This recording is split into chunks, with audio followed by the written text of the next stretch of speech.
Hello, everyone. My name is Ashton, and I am here to talk to you about a serious problem that the United States deals with, the opioid epidemic. In order to try and solve this problem, it's paramount to understand the opioid epidemic in its entirety.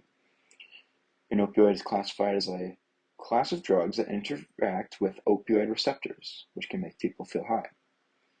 This is coming from the New York Times. Furthermore, not only are opioids extremely potent, but they can be overwhelmingly addictive. The crisis began in the 1990s when prescription drugs such as OxyContin flooded the country. As time passed, more drugs such as fentanyl created more addictions. What's more, researchers discovered that these painkillers were a gateway drug to heroin. With this information in mind, it is hard to believe that prescription drugs are still being distributed to Americans across the nation, especially at such a rapid rate. It's important to remember, however, that although opioids have the potential to ruin people's lives, they can also help save them. After all, that's the reason they were invented. For patients with diseases such as cancer, or those who suffer from acute pain, opioids have helped people tremendously. Additionally, if patients with such health issues no longer have access to these pills, it can be yet another gateway towards heroin or counterfeit pills. This is also coming from the New York Times. So now that we have a little bit of an idea about the controversy, let's understand both sides of the story. On the one hand, there are those who need prescription drugs. On a more personal level, my mother and grandmother are cancer survivors who need a prescription medicine at a moment's notice. Without them, their pain would have been drastically worse. Furthermore, acute pain is something that practically everyone endures. Last summer, I personally had a killer right pain in my arm and I needed something to calm down the inflammation. Prescription drugs helped it tremendously. However, there are those who experience the negative sides of these prescription drugs. Contrary to popular belief, there isn't just one drug that people get addicted to and overdose on. In fact, there's many. There's codeine, fentanyl, hydrocodone, oxycodone, oxymorphine, and morphine. And of course, like you've heard in the news, there are brands of opioids like OxyContin, Percocet, Paladine, and Vicodin. Thanks to products like these, drug overdoses are the leading cause of death in Americans under 50, from the New York Times as well. The key here is the under 50 part. One can infer that older people are not getting addicted to these drugs nearly as much as younger people. However, coming from a graph from the Kaiser Family Foundation, the distribution of opioid-related deaths is quite scattered. Sure, 52% of the deaths are people between 25 and 44, but 9% of the deaths are from children to young adults, and 38% of the deaths are from people 45 and older. This problem involves all age groups in some kind of way. Now that we understand the controversy, let's listen to an interview I conducted with Connor Merriman, a brother of mine in Sigma Chi, my fraternity, who has a little bit of insight in his family about the opioid epidemic. Connor, how are you? I'm doing good, man. How are you? I'm doing good. I'm happy you came on. Yeah, man, I really appreciate it. Any chance I get to talk about my family's experiences with opioids, is a good one. I like to share the message and spread what I can. That's great. So go into detail about who the person you knew was affected by opioids and their story, I suppose. So in my family, I've had multiple people affected by opioids, my aunt and my uncle, but the person I'm going to focus on mostly is my uncle. My uncle, John Merriman, ended up passing away when I was about 7, 8 years old, just from opioid use. My mom talked a lot about him. My middle name is after him, John. And, my family, we're all really close. And, seeing someone go down that slippery slope is something that really draws to my attention, the importance of, opioid prevention and making sure people are informed on what opioids really do. Yeah. So tell me about his life. Who was he? What was he about? So John was originally from Florida. I don't know much about his younger days. I do know about when he was alive and when I knew him. But from what my mom said is that growing up, he was always the kid that wanted to impress everyone. He wanted everyone's attention because, my grandfather was a busy guy, worked a lot, and didn't really have much attention to give to his son. So he really was that class clown type. I want to fit in, I want to be the funny guy. And, I feel like that can be a slippery slope in its own way because when wanting to fit in that bad, you're willing to do things that maybe you're not even comfortable with. And I think that is what led to his early drug use and like alcohol abuse, I would even say. I know in high school a lot, my mom would say that he was constantly like smoking weed or doing other like recreational drugs that weren't as bad as what he ended up doing when he was dead, or when he died. But, I feel like even the experimentation was something that kind of affected how he ended up transitioning from opioids into, I would even say narcotics is what he ended up. Was it like, well, typically when I research, it's like heroin or, something that gets you high. So he was on heroin when he passed away, unfortunately. This whole journey started with opioids and heroin and stuff like that when he was actually working in the restaurant business. He was working at, I think, a Fleming's in Fort Lauderdale, and he ended up like cutting his hand open really bad with a knife one day, and he was hanging around kind of some scumbag kind of guys, not really the people that you really want to be around, some bad influences, but he was out of school, so he had to get surgery on his hand and ended up getting oxycodone, and that is where things started to spiral out of control. He was prescribed those drugs and I would say abused them. I know he already had kind of a personality that he was willing to try everything, so maybe I don't know if this is exactly what happened, but I'm assuming it went like something like he would have a couple, his prescribed amount, and then be like, well, what if I throw in one more, And that what if is what really pushed him over the edge in terms of the opioid use. And when his prescription ran out, his life just got really shady. He was hanging around the wrong people, and when you hang around the wrong people, you end up doing most of the time the wrong things.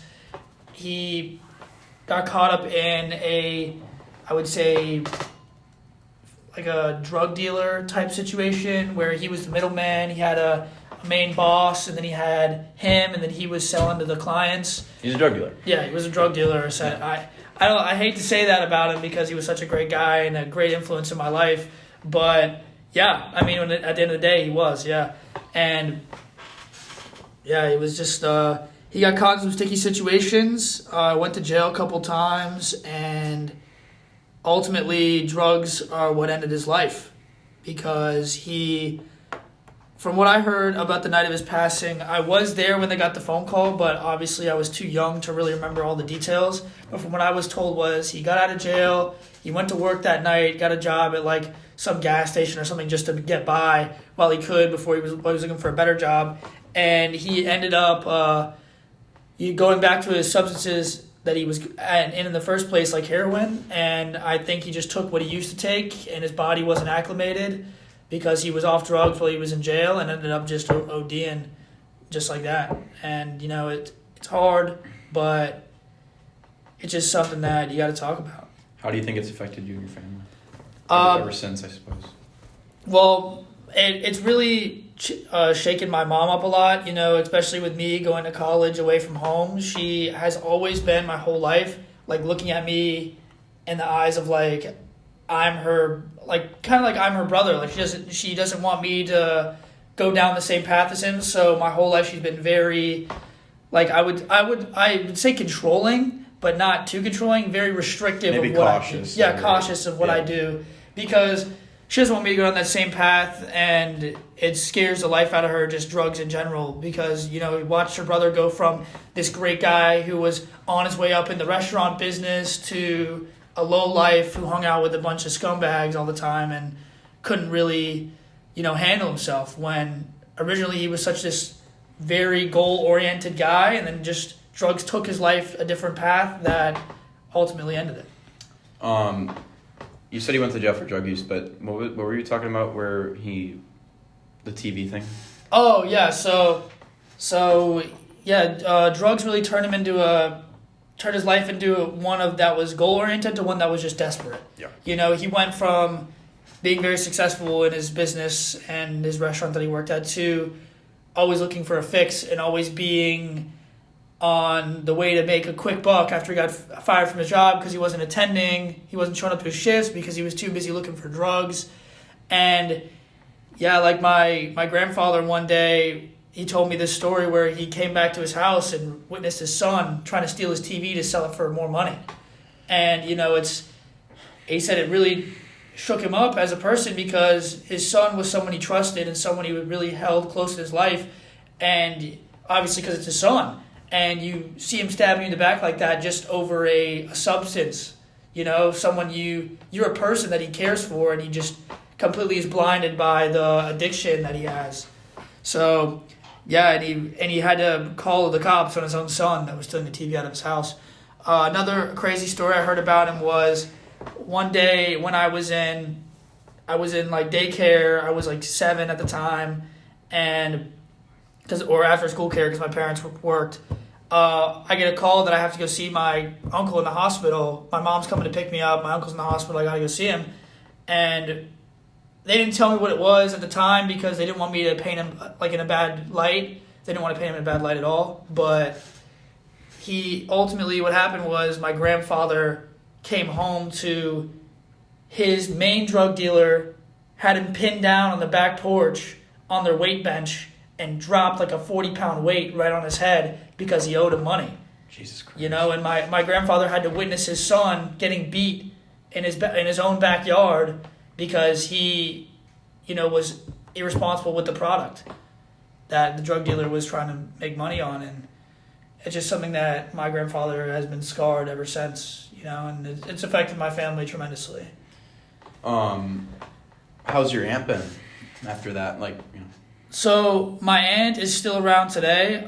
She had a different story of getting into drug use.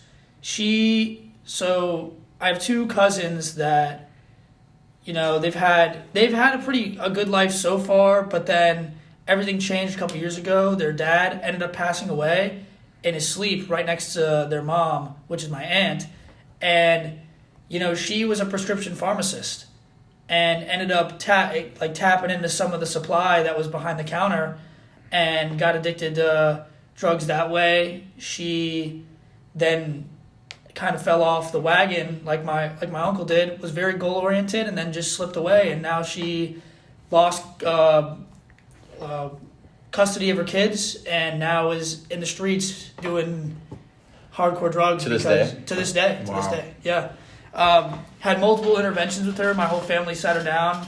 We used to go on these family vacations all the time, like my whole family. And wow. You know, now she's not a part of those anymore. And you know, I miss her and wish she could come back. But you know, just when you put a substance over your kids, you know, my family, as much as we want to help you, it's just hard. So. Again, any idea like what she used? Just whatever was on. I would say probably oxycodone too. I mean, she had access to everything. Yeah, she had access to everything. Hydrocodone, just stuff like that. I know that she had been on them before, and I think just she realized that, you know, she felt good on them. So then when she was going through a lot of pain in her life, she decided just to try to cover it up with the drugs that were behind the counter that she had access to. Well, I guess that's a good lead because, like, do you think access to these, you know, life-changing, life-ruining drugs are too easy to, you know, access? Should they be restricted more, in your opinion? I do think they should be restricted more. You know, especially in the news recently, I've been seeing a lot of people, they talk about the prescription drug problem we have in America.